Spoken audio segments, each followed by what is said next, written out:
Hello everyone, this is Harsh Sharma, and now today are going to discuss about important year which are related to the agriculture. आज की इस व्याख्यानमाला में ये जो आपकी सीरीज़ है नेमरा सुंडा की ये तीसरी क्लास है। इससे पहले मैंने आपको 2 क्लासेस प्रोवाइड करा दी हैं, ठीक है। और उसी के क्रम में अभी स्टार्टिंग में हम बेसिकली जो आपका बेसिक चीज़ें हैं, जो जर्नल चीज़ें हैं एग्रीकल्चर से रिलेटेड, उनको कवर करेंगे। फिर उसके बाद उसी क्रम में आगे बढ़ते हुए चीज़ों को हम करेंगे, ठीक है। तो अभी तक जिन लोगों ने हमारे चैनल को सब्सक्राइब नहीं किया है, चैनल को सब्सक्राइब कर दें और पास में बेल आइकन को ऑन कर दें, जिससे कि सभी वीडियोस की नोटिफिकेशन आपको मिलती रहेगी, ठीक है। तो आज के इस लेक्चर में हम बात करेंगे कृषि से संबंधित महत्वपूर्ण वर्ष, ठीक है। तो यहाँ से हम 2004 से स्टार्ट करेंगे और 2021 तक देखने वाले हैं, ठीक है। तो पहला लिखा है 2004। वर्ष 2004 को अंतर्राष्ट्रीय चावल वर्ष घोषित किया गया। वर्ष 2004 को अंतर्राष्ट्रीय चावल वर्ष घोषित किया गया। फिर वर्ष 2006 को अंतर्राष्ट्रीय मरुस्थल वर्ष घोषित किया गया। फिर उसी के साथ साथ 2007 में अंतर्राष्ट्रीय जल वर्ष घोषित किया गया, ठीक है। अंतर्राष्ट्रीय जल वर्ष कब घोषित किया गया? 2007 में, ठीक है। उसके बाद यहाँ पर प्रश्न बनता है, ठीक है, इसी से रिलेटेड। अब 22 मार्च को क्या है? विश्व जल दिवस मनाया जाता है, ठीक है। तो आगे मैं डिस्कस करूँगा, ठीक है। 2007 क्या है? एक वर्ष है। तो जब वर्ष की बात करें तो 2007 क्या है? अंतर्राष्ट्रीय जल वर्ष है। लेकिन जब 22 मार्च की जब बात करेगा तो ये क्या है? राष्ट्रीय या विश्व जल दिवस, ठीक है, विश्व जल दिवस। फिर उसके बाद आगे देखते हैं, ठीक है।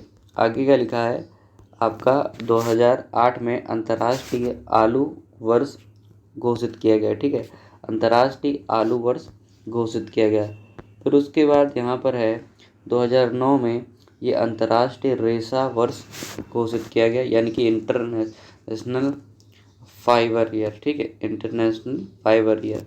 फिर उसके बाद 2010 में, ठीक है, 2010 में international year of biodiversity, international year of biodiversity, ये इम्पॉर्टेंट है, ठीक है, ये इम्पॉर्टेंट है और ये 2010 में घोषित किया गया। फिर उसके बाद 2011 में आपका अंतर्राष्ट्रीय वन दिवस, इंटरनेशनल ईयर ऑफ फॉरेस्ट, ठीक है, ये 2011 में घोषित हुआ। फिर उसके बाद 2012 में, ठीक है, अंतर्राष्ट्रीय सहकारिता वर्ष, ठीक है, international year of cooperation, international year of cooperation, ये आपका 2012 में घोषित किया गया।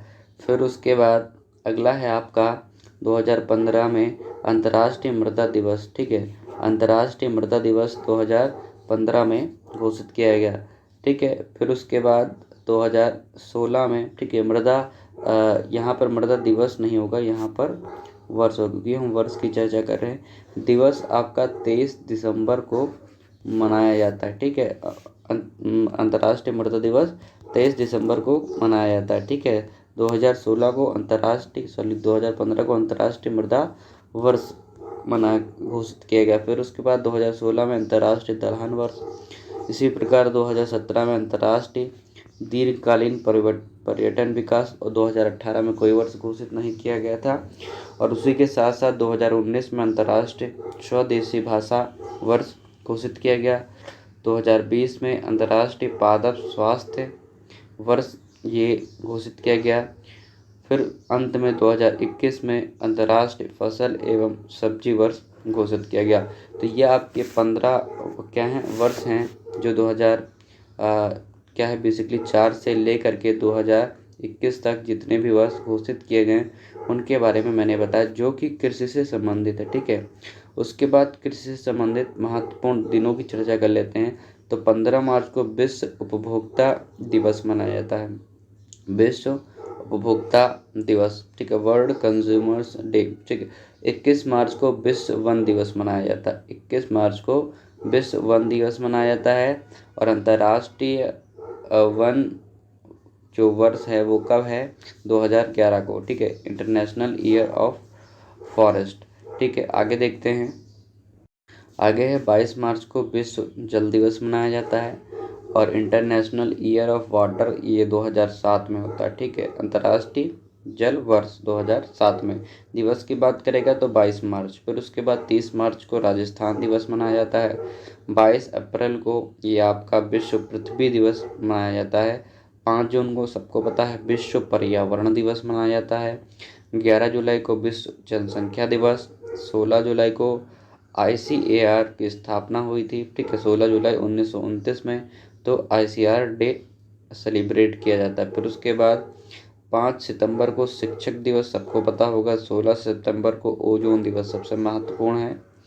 16 सितंबर को ही विश्व खाद्य दिवस। और 3 सितंबर को कृषि शिक्षा दिवस ICAR के द्वारा इसको मनाया जाता है। ये शिक्षा दिवस नहीं, कृषि शिक्षा दिवस मनाया जाता है किसके माध्यम से, 3 दिसंबर को ये ICAR Indian council of agriculture research जो कि ये आपका न्यू दिल्ली में है। ठीक है, जिसकी स्थापना ये आपकी 16 जुलाई 1929 में हुई। फिर उसके बाद 5 दिसंबर को विश्व मृदा दिवस मनाया जाता है 2015 से।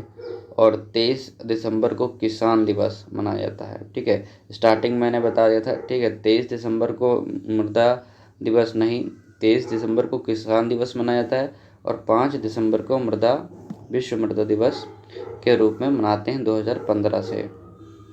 आइए कृषि के विभिन्न क्षेत्रों के फादरों के बारे में बात कर लेते हैं। तो एग्रोनॉमी के पिता पीटरो डी क्रेसेंजी कहे जाते हैं। पेडोलॉजी यानी कि सॉइल साइंस के पिता BB डॉकेच्यू को कहा जाता है। सुनहरी क्रांति के पिता डॉक्टर KL चड्ढा को कहा जाता है। टिलेज के पिता जेथरो टिल हैं। जीरो टिलेज के पिता GB ट्रिपलेट हैं। ऑर्गेनिक फार्मिंग के पिता सर अल्बर्ट हावर्ड हैं। मृदा सूक्ष्म जीविकी के यानी कि सॉइल माइक्रोबायोलॉजी के पिता SN विनोग्रेड्स्की हैं। कृषि रसायनिकी के पितामह GB लिविंग हैं। नेचुरल फार्मिंग के पिता M फुवक्का हैं। और फल एवं सब्जी परिरक्षण के पिता निकोलस एल्बर्ट हैं। पादप उतक संवर्धन के पिता G हेबरलैंड हैं। और विश्व में सूत्रकृमि विज्ञान के पिता HC बासियन हैं। आधुनिक या अमेरिकन सूत्रकृमि के पिता, ठीक है, आधुनिक या अमेरिकी सूत्रकृमि के पिता ये NA कोब हैं। भारत रोली रोग के पिता KC मेहता हैं, डॉक्टर KC मेहता। विश्व में संकर धान के पिता प्रोफेसर लॉन्ग पिंग यान जो कि चीन के हैं। और भारत में संकर धान के पिता EA सिद्दकी हैं। भारत में सब्जी विज्ञान के पिता LH बैले हैं।